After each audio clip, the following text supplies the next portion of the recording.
everyone and welcome back. So my people, this is exclusive interview from Peter Obi. Like, he really said a lot of things in this particular video concerning this Tinubu government, and also if he want to run for presidential election 2027. So he really said a lot of things concerning the hardship, you know, what Nigerians are going through, if truly we are practicing democracy or not. So I want you guys to just relax, because this video is a must watch. Please don't forget to share it, like it, and also leave your thoughts in the comment section about everything PO said in this particular interview. Thank you very much indeed for coming in.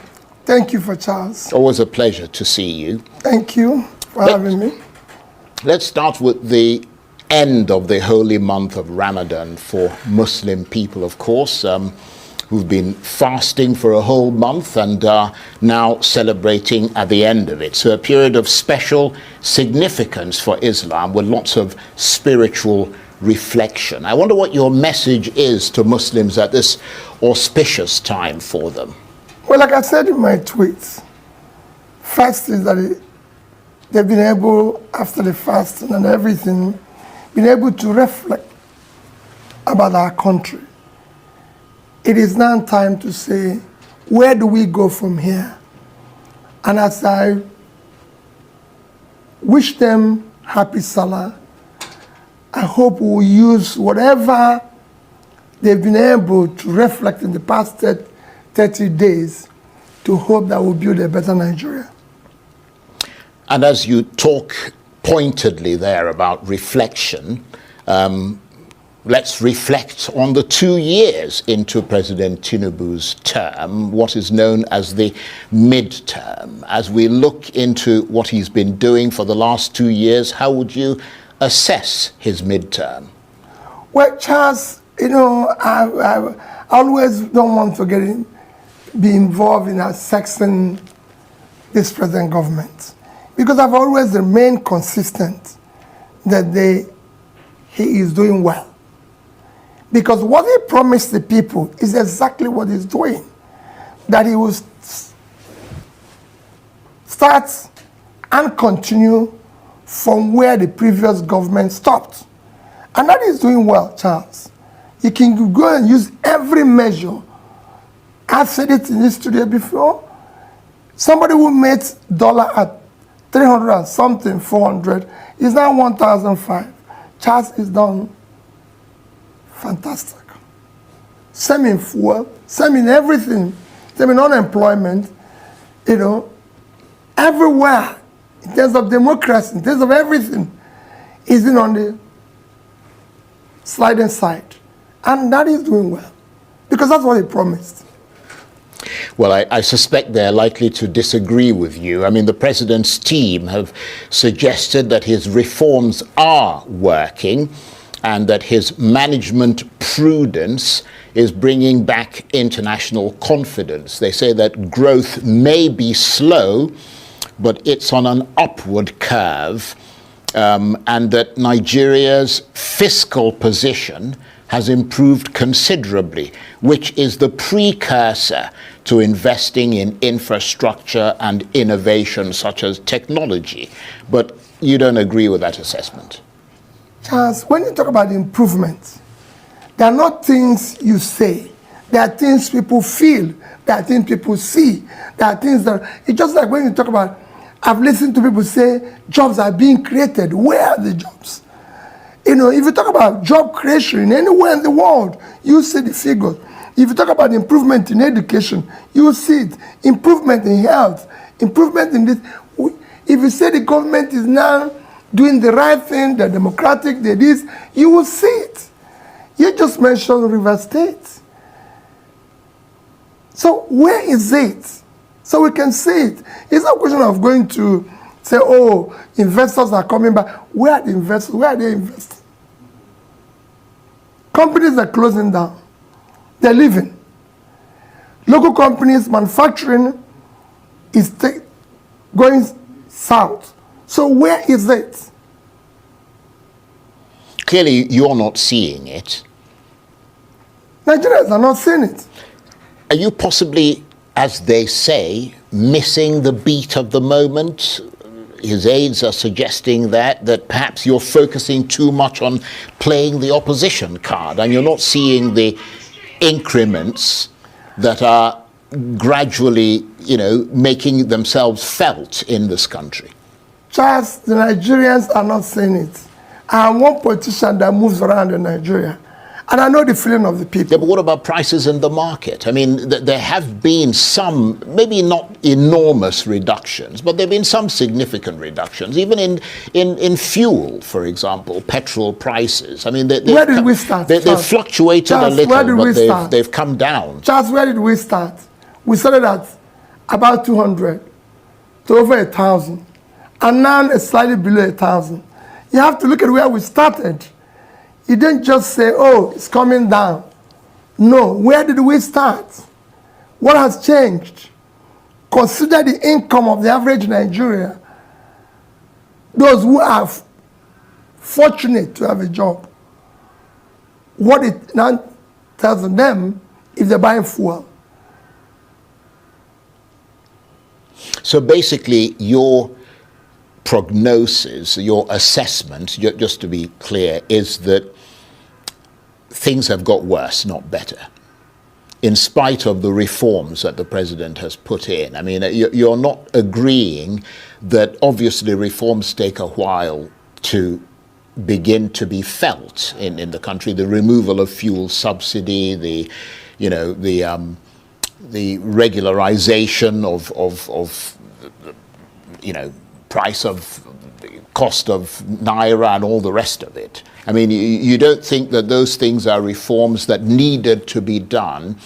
Wouldn't you have done that if you were president? Charles, I believe that reforms take time for people to start seeing the gains of it. Well, that's what their argument is. But people have to see a clear roadmap that what they are sacrificing for, let's take fuel subsidy, which they say there's huge savings. Where is the savings being channeled to? Well, they said, for example, and I'm not a spokesman for the government, but I have to play the devil's advocate because they're not here. I mean, they said that, for instance, more money is being given to the states. And if you look at the numbers, I mean, the amount of money that the states are getting, I mean, it's higher than it used to be. Although some are making the argument, and I suspect you're making the same argument, that because of the devaluation of the naira, what they're getting is not worth anything. Charles, if you are making a savings, you said, I want to save this money to be able to invest where? You have to invest in critical areas of development. And those critical areas of development are education, health, and pulling people out of poverty. Are we investing in it? Just no. Well, they would argue that they're investing in education. They're providing funds and loans for students, which has never happened in this country before, to allow them to be able to go to school. This country has universal basic education. And we have over 20 million children out of school. That is the critical area. It is the basic education that is the critical area. We're not doing anything in it. Just today, I visited an IDP camp. There's over 40,000 people in IDP camps around Abuja. I'm not talking outside Abuja. The one I visited is in Abuja.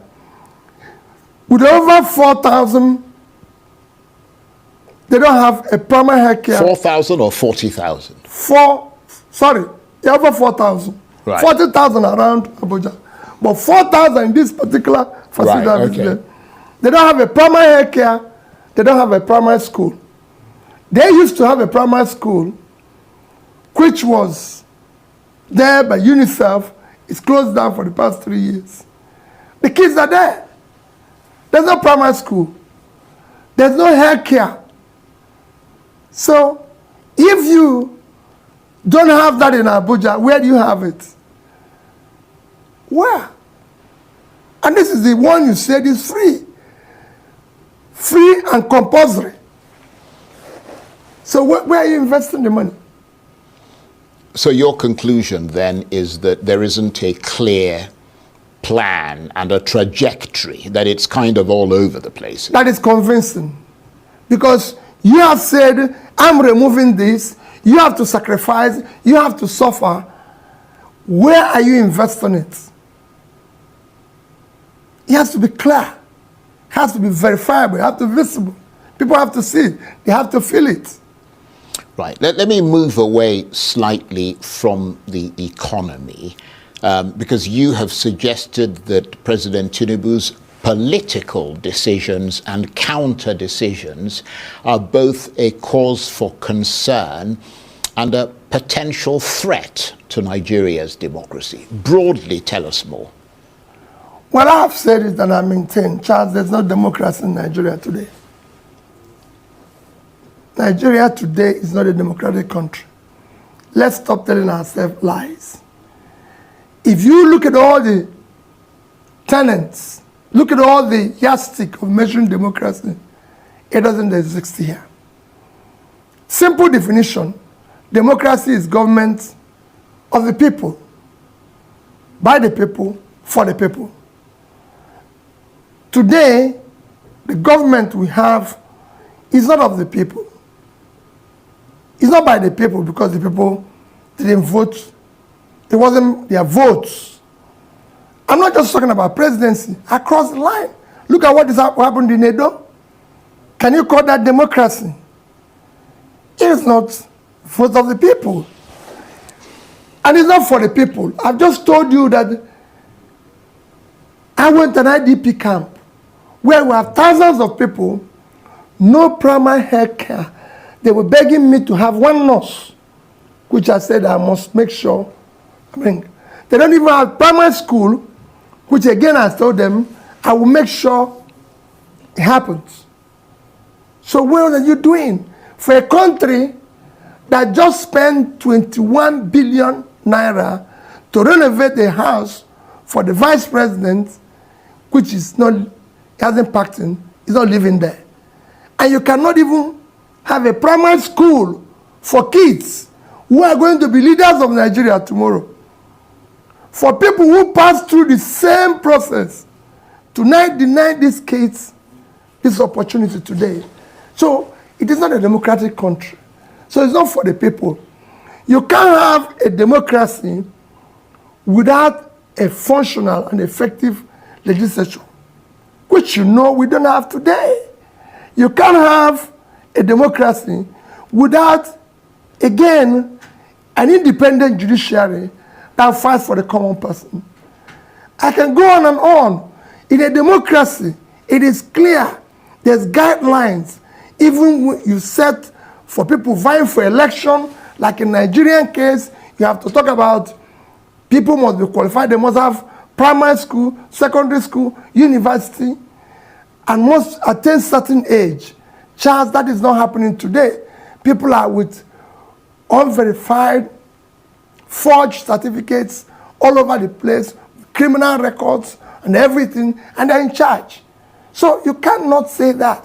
It is, yes, maybe we're striving to be a democratic country, but the way we are today is not. Look at what happened in Rivers that you mentioned. Can you call that democracy? I'm going to come to Rivers State Yes. in a minute, because it would obviously require some analysis and certainly your assessment of what is going on there. But they would argue, the president's aides, that Nigeria may be a faltering democracy, but nevertheless it is a democracy. And one of the hallmarks for assessing that democracy is freedom of speech, and the fact that you can sit here and criticize the government and be quite, forceful in your criticism, forthright, that is a manifestation of at least a measure of democracy. Charles, I can tell you that even me is being harassed every day. There's no freedom of speech. And you know that yourself, Charles. And I can tell you, and there's so many people who are being detained in one place or the other because they've made one statement or anything. Well, I haven't been harassed, to be fair. But yes, yes, maybe you've not been, but I've been. Well, that's unfortunate. So I can tell you that even that doesn't exist. But we're not, when you say, yes, he exists, Charles, when you go for an exam and you score 10%, it's a fail. I'm just giving you the real measure of democracy. We failed in all of them. So it doesn't exist. So having expressed this alarm, what do you anticipate to be the negative consequences of that threat to democracy that you talk about? What track is Nigeria heading towards as a result, and how damaging might that be? And how would you suggest Nigerians go about counteracting that? Well, for me, we're headed, you know where we're headed. It will get worse. And when it gets worse, we're now going to threaten to a state of nature, of anarchy, where anybody can do anything you want. Everything is collapsing. Even when the people who are supposed to be seeing it are not seeing it. But you can see the negative impact in all the critical areas, even the education you mentioned, when you said people are being given scholarship to go to school. Student loans. Student loans. What is happening in our universities, Charles? Our universities now are politicized, where appointments for management of universities are now political. You now fail local government election, you are appointed on your university board, university governing board, where vice chancellors they even have been appointed without merit and everything. And the consequences that you see universities now giving honorary degree to all manner of character of people. So even that is deteriorating. His aides, and again, we have to balance the discussion, deny that there is any such threat to democracy. They say you are pulling the trigger on a non-existent gun and creating an unnecessary level of uncertainty where there is none. I wonder what your reaction is to that. Charles, I said go to the people. It is not about me. I'm one with the people. They can say anything they like, you know. When you are in government, you claim anything. But I deal with the reality. The reality is that things are headed south. Go and check all indices of development anywhere. I've told you what is improving. Is our literacy level improving? Is our health condition improving? Even them that are in government don't even go to hospitals here. So that shows that it's not even improving. The same thing goes. Are people being pulled out of poverty? There's still hunger everywhere. Is the agricultural produce increasing? Is manufacturing increasing? No. So where is it? So in the context of this high uncertainty with regard to democracy and the rule of law that you talk about, that suggests unpredictability and, you know, especially for international investors, which is something they do not like. They don't like unpredictability. They don't like the lack of the rule of law, because obviously it threatens their investments. And ultimately that has an impact from what you're saying on the economy, doesn't it? That's it. Charles, the first thing you can say that you have a government is security of life and property, rule of law. These are intangible assets that you cannot ignore. It is critical. People go where there's law and order. Nobody goes where there's chaos. Where do you see the rule of law? You are here. You don't need to. I don't need anybody to tell you. You see it every day. Well, all this talk about democracy and the rule of law leads me inevitably to what you talked about previously, which is Rivers State. I'm sure you've been seeing the rising political temperature there over the past few months, which has heightened with considerable tension. But was it enough for a state of emergency to be declared? Capital no. You cannot, Charles, take the action that have been taken in Rivers State for what happened. There's a clear path to dealing with that issue. Rivers State, for the past 2 years, have become ungovernable for obvious political reasons and interests, which shouldn't be in a democratic environment. It's clear, it shouldn't be. I have been a governor, and I have left government, had issue with the person who had replaced me, with my successor. But for God's sake, the state is far more important than anybody. We have a governor who have been sworn in as the governor. He should be allowed to govern. So what is your sense of what is behind that presidential declaration? Does it all seem straightforward, or do you detect a sleight of hand there? I mean, we heard a few days ago the former governor of Rivers State, Rotimi Amechi, alleging that President Tinubu's emergency rule in Rivers State is a tactic to intimidate governors who might not support the president in 2027. Is that a bit far-fetched, or do you subscribe to that school of thought? Well, for me, what happened in Rivers State is very unfortunate and is impacting very negatively to the little or remaining inkling or democratic space we had. He eroded a lot from there. So, as for intimidating the governors for 2027, it shouldn't be. The governors are going to seek re-election. You're going to seek re-election. You're going to seek re-election based on what you've been able to do, your performance. On Nigerians, the governors just have one vote. It is because of what I told you that it is not a democratic country that you are trying to intimidate the governors. So you believe that that's what he's trying to do? If that is what I'm just telling you, if that is what he's trying to do, right, it's because it's not a democratic setting. But is it what he's trying to do? I believe so. I believe so.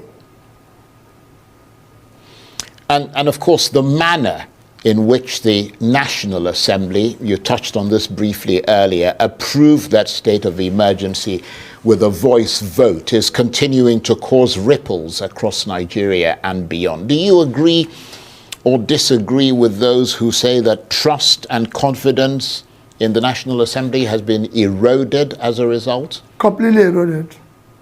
Very unfortunate. That's why I said there's no functional legislation. What was happening in Rivers State, the state of emergency that was declared, you said it was unconstitutional, and you felt that the legislature, the National Assembly, had failed in its constitutional duty to checkmate that move.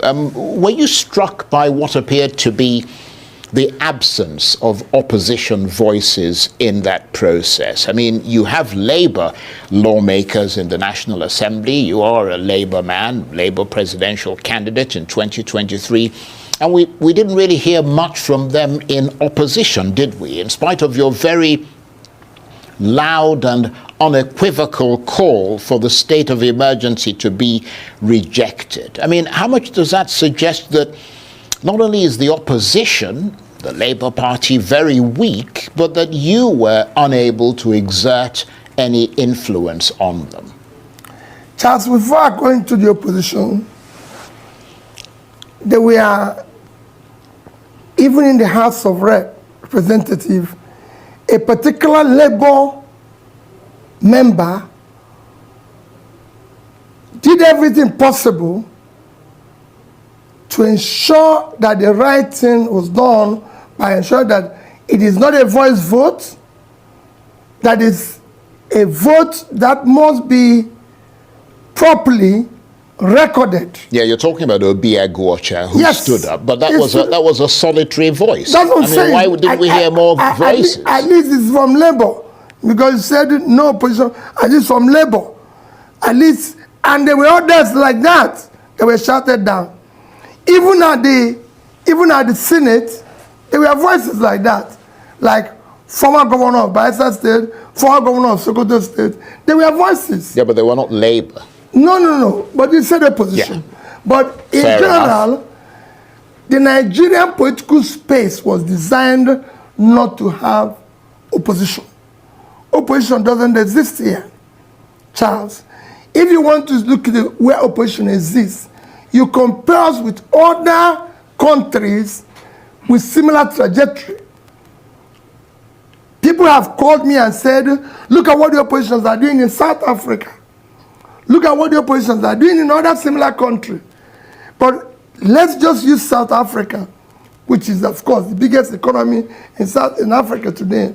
And what they are doing, they have presidential system, but have been able to have a system that allows opposition to exist in their system. You cannot have opposition that is effective unless you have proportional representation in the legislature. If you don't have it, you're wasting your time. If you look at South Africa today, as it is, just check their election in 2019, ANC won 57.7% of the vote. They had 230 members. 2019, they had 40%. They had 160 members. While Democratic Alliance in 2019 had 20%, they had 80 people. In 2024, they had 21 plus, almost 22, they had 87 members. And that is the same thing for all other parties. And their leader is a member of that parliament. And you cannot cross from one party to the other, as you can do in Nigeria, without consequences. Once you cross from one party to the other, you lose your seat. Just even in the environment you know very well, the UK, you cannot have somebody from one party cross over to the other party without any consequence, without anything, and all that. So you have a system that works, and nobody's going to lure your member using contract, using this and all that, as is happening here. So it's a difficult thing.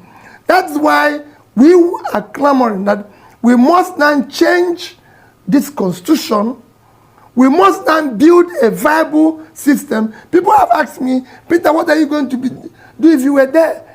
I will make sure that this country is democratic.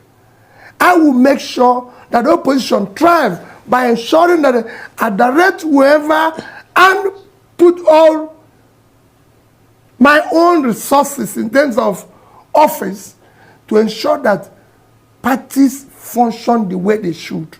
Today, they don't do that. You just have people doing all sorts of things in terms of, as I said, there's no democracy here. We need to fix it. Yar'Adua started doing it. He was sworn in here as the president, and he said, I will not allow the process through which I came to office to continue. I was a beneficiary of it, Charles. I had a free and fair second-term election. And that's what it should be. But instead of now having it growing the way you think things will be, we've taken 300 degrees reverse. Well, you made a very interesting point there when you said that if you were to be the president, yes, that these were the actions you would take to shore up democracy in Nigeria. So let's talk about the positioning for power in 2027, because that's when, assuming you run for president, you will have another chance to test your popularity in Nigeria. Lots of reports about realignments and various political groups and individuals said to be coming together to wrest power from the APC. How much are you in that mix? Charles, I'm one person who is very reluctant at talking about 2027. I'll just probably gloss over it. Because we have a critical situation, Charles, where we're not addressing it. We have a country that where our debt in 2015 is between 15 and 17 trillion. Now we have a country with a debt of 150 to 170 trillion. A country where our cost of debt servicing is now higher than our critical areas of budget for critical development, education, health, pulling people out of poverty. And we are discussing 2027. Charles, let's stay with what is happening today. Yeah, but the fact is that you are discussing 2027. I am part of it. I do all I'd say, and that's what I'm going to say now, is that whatever realignments, whatever coming together, we must discuss the future of this country. We're not just going to, I'm not going to be part of just wrestling power for power's sake. No. I want to know that we're going to do this in order to be able to invest in education, invest in health, invest in pulling our people out of poverty. How can a country with this size of uncultivated land not be able to feed itself? Well, let me stay with that point of 2027. The reason is purely because it is enormously important, because those who support you, they want to see some sense of direction about what's going to happen next and whether or not you're going to try to realize that ambition again. I mean, some prominent opposition politicians have suggested that you should abandon your ambition of contesting the next presidential election and team up with Atiku Abubakar again as his deputy. Which prominent politicians? With an agreement, well, I'm not going to mention names, but I mean, quite a number of them have suggested that you should team up with Atiku Abubakar as his deputy with an agreement that after one term he will work to make you president. They say that without this alliance, both you and Atiku will lose in 2027. What is your reaction to that? Charles, elections are won, elections are lost by the vote of the people. All these things you're talking and all these things people are talking is because we are not democratic. Charles, we are talking of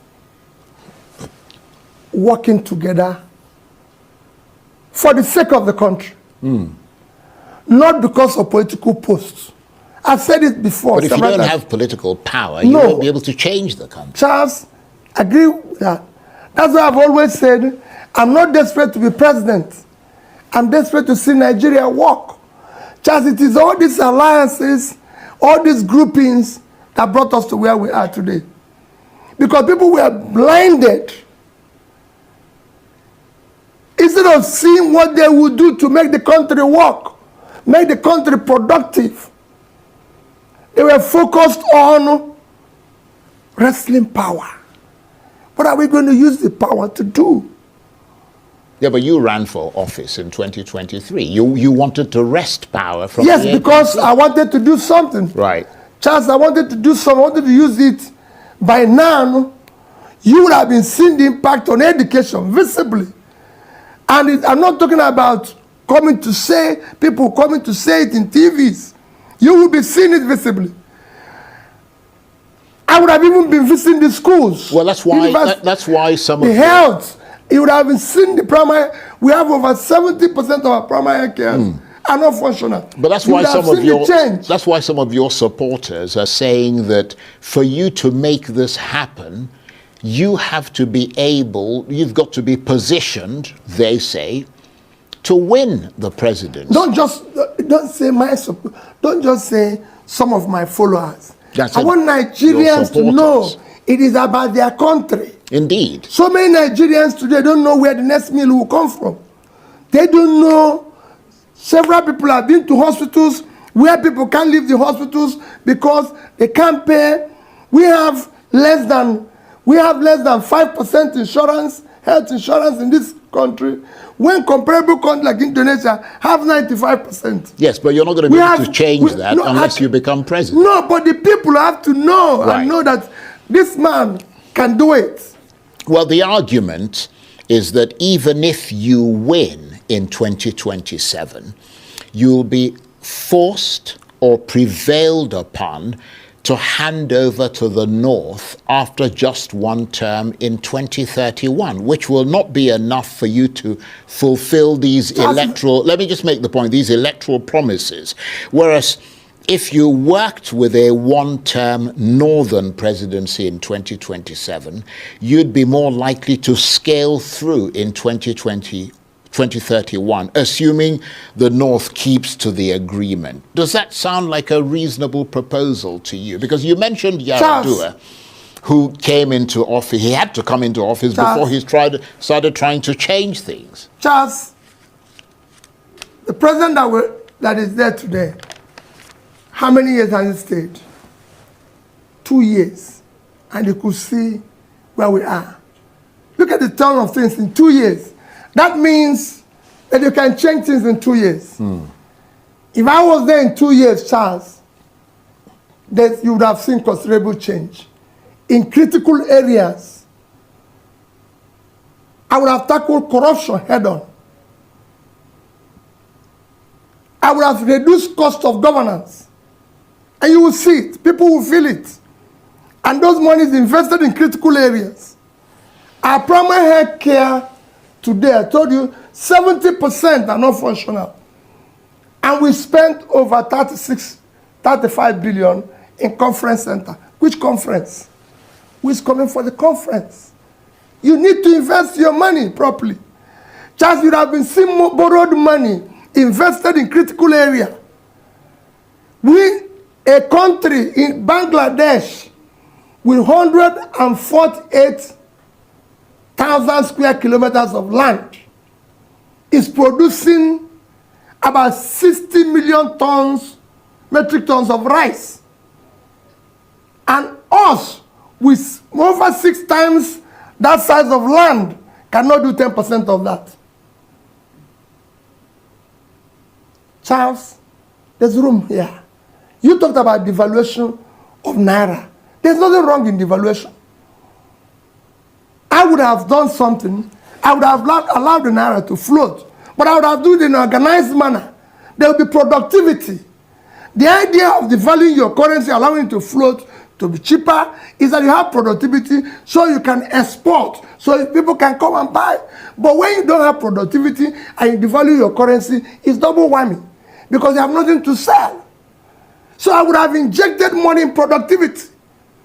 Today, nobody is producing anything. Somebody told me a few days ago, said, oh, they've removed there's no more tax or this, or some of the manufacturing inputs and everything. And all. I said, that's no.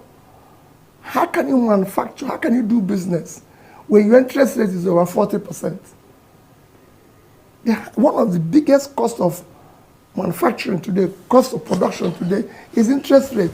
Charles, nobody borrows money at over 40% to do a business that is straight. You can only borrow it. It's only government that is borrowing that amount of money at that cost. So you need to do the right things, and you can do it. So what would be the thrust of your attack then on President Tinubu in 2027 that might tip the balance in your favor? I mean, you've talked about, the economy, you've talked about democracy, the rule of law, which you say suffered a setback. Given all that, what would be your strategy to erode confidence in the president and convince the Nigerian people to go with you rather than him? It is not enough that your aides are running around. You, who is the main person, have to have an idea, be competent, have the capacity, have the compassion, the energy to do the job. It is not something you can lease out. Governance, leadership, is not something you can just hire somebody else to do for you. You are the leader. You should be the one answerable to the people, doing the right things. You're the chief person, and you should be in charge. We have too much of delegated responsibility here. That shouldn't be. Very briefly, because we're fast running out of time, we've got less than 5 minutes now. Are you going to stick with the Labour Party, given the disarray that's in the party? The disarray is caused by government. Yeah, but it doesn't matter who caused No, that's what I'm telling you. Yes. Are you going to stick I'm in with Labour Party. I'm in Labour Party. And are you going to stick with the Labour Well, I'm there because I'm there. It's not something I can tell you now. I'm there today. And as time go on, Charles, if it changes, I'll tell you. But I'm a member of Labour Party. And these are one of the things I said I will do. I will make sure that parties work. I will protect democracy and make it work. Some would say Labour Party isn't working under you. No, it has nothing to do under me. I'm not the one running the party. Charles, I've been involved in all this. If government today is democratic and they want democracy to thrive, all these things will work. Right. Put me anywhere. So you can only make the change if you're president. I've told you, Charles, I saw this we had a problem under Yaradua, for example, in my party. He told it, in front of me, he told the INEC chief, I don't want all these party issues in front of me. I want it to happen. I don't want all this. So you have to say you're democratic, practice it, believe in it, whether it favors you or not. Because that's what you want. You want to build a better, decent society that is organized. Right. Okay. We've got a couple of minutes left before we have to go, which is rather sad because I'm enjoying talking with you. Before we go, after what's been clearly a rather depressing discussion about the future of Nigeria, cheer us up with one thing that could make this country look better to the world. Well, Charles, I wish I can tell you. The only thing I can tell you is that it is what is happening can be turned around with a competent leader that has the capacity and compassion to serve. Because we have low-hanging fruits. There's nothing in following the rule of law. There's nothing in ensuring orderliness. There's nothing in fighting corruption. People say it's difficult. It is not. If you are not involved, you reduce it by 50%. There's nothing in investing in critical areas of development. We're borrowing money. Every left, right, and center. Invest that money properly. Tell Nigerians, come out, Charles, leaders come out every day and address their people. I will make sure I address Nigerians at least once every month and tell them what is happening. They want to know. I want to visit universities and tell them what is happening. I want to tour the states and see for myself what is happening. That's what it should be. We can change it. It's happened before.